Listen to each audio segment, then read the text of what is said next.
Olha o que o nosso presidente Bolsonaro falou. Por falta de conhecimento, meu povo pereceu. O Brasil tinha tudo para quebrar, com a pandemia e com a guerra lá fora. Aconteceu o contrário, a equipe que tinha do nosso lado. A economia voltou em V, tivemos superávit, e aconteceu aquilo final de 22. Só o presídio comemorou. E o sistema, que tem nome e sobrenome. Mas vamos considerar a página virada. Vamos ver o futuro, olhar para frente. Me tornar inelegível porque me encontrei com embaixadores. Eu não me encontrei com traficantes no Morro do Alemão. A segunda inelegibilidade, porque no 7 de setembro eu botei do meu lado um empresário. Então, porque eu botei esse empresário do meu lado, inelegível, eu não botei do meu lado a dama do tráfico. Tentaram por várias vezes nos censurar. Isso daqui representa a liberdade para nós. Quantas vezes tentaram aprovar urgência para um projeto de controle da mídia social? Se não transmitir a verdade, não mostrar a verdade, ele acaba por si só. E quem age com isenção, com responsabilidade e com a verdade, cresce. Não justifica o que fizeram até agora. Mas eu acredito que já chegamos no ponto de inflexão. Mais que esperança, nós devemos fazer a nossa parte. Não é fácil você lutar contra um sistema. Olha só, aqui do lado, mais para cima um pouquinho, São Paulo. Quando nós assumimos, os portos eram de responsabilidade do Tarcísio. Lá dava prejuízo de 500 milhões por ano. 22 passou a dar lucro de 500 milhões. Para onde ia esse 1 bilhão só no Porto de Santos?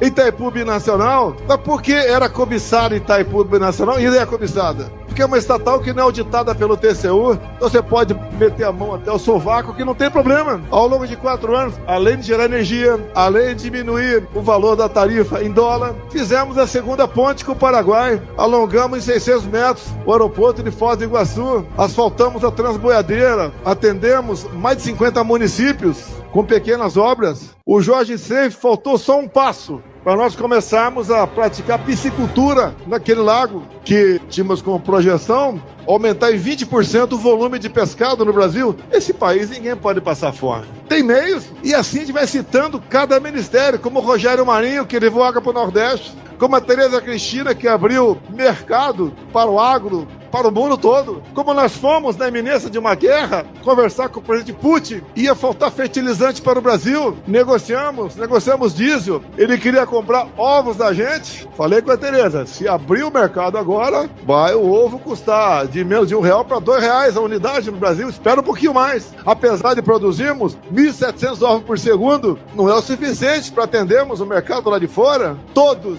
tiveram lucro no meu governo, apesar da pandemia, apesar da guerra. A gente lamenta as mortes. Vocês lembram do fica em casa, a economia a gente vê depois?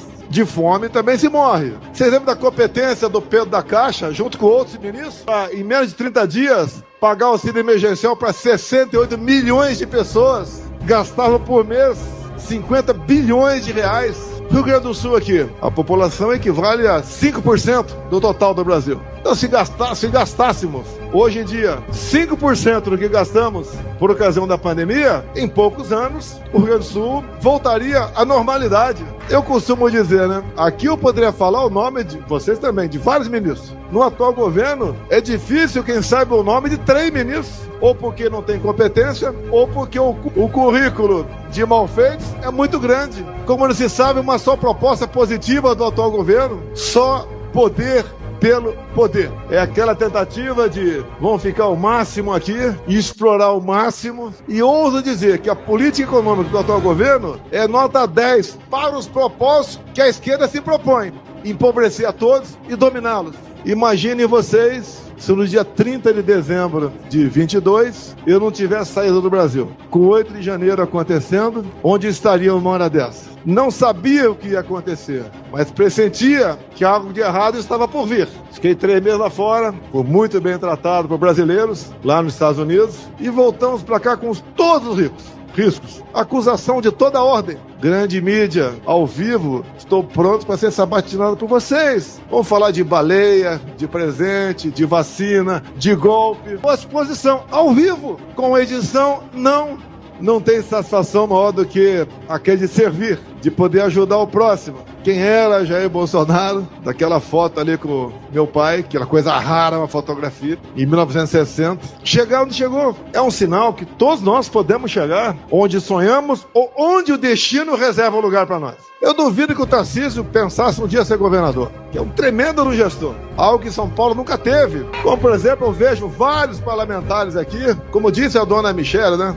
A minha patroa, nós devemos nos apresentar. Caso contrário, os maus ocupam esse espaço no governo. A nossa carta para a democracia é a Constituição. O que nós já fizemos, a nossa história, é o nosso currículo. Então, dizer a vocês, apesar dos problemas, apesar da Polícia Federal ter ido 3 vezes na minha casa, a casa dos meus filhos, hoje, eu tenho 300 e poucos processos ainda, vale a pena, a gente não vai recuar. Todos os dias eu tenho uma praxe na minha vida, todos os dias. Eu me levanto, vou lá, tomo meu banho, faço o que todos vocês fazem, boto minha roupa, dobro os joelhos, rezo um Pai Nosso e peço a Deus que meu povo não sinta as dores do comunismo. Quando eu estava no leito de morte, eu pedi a Deus que minha filha não ficasse órfã.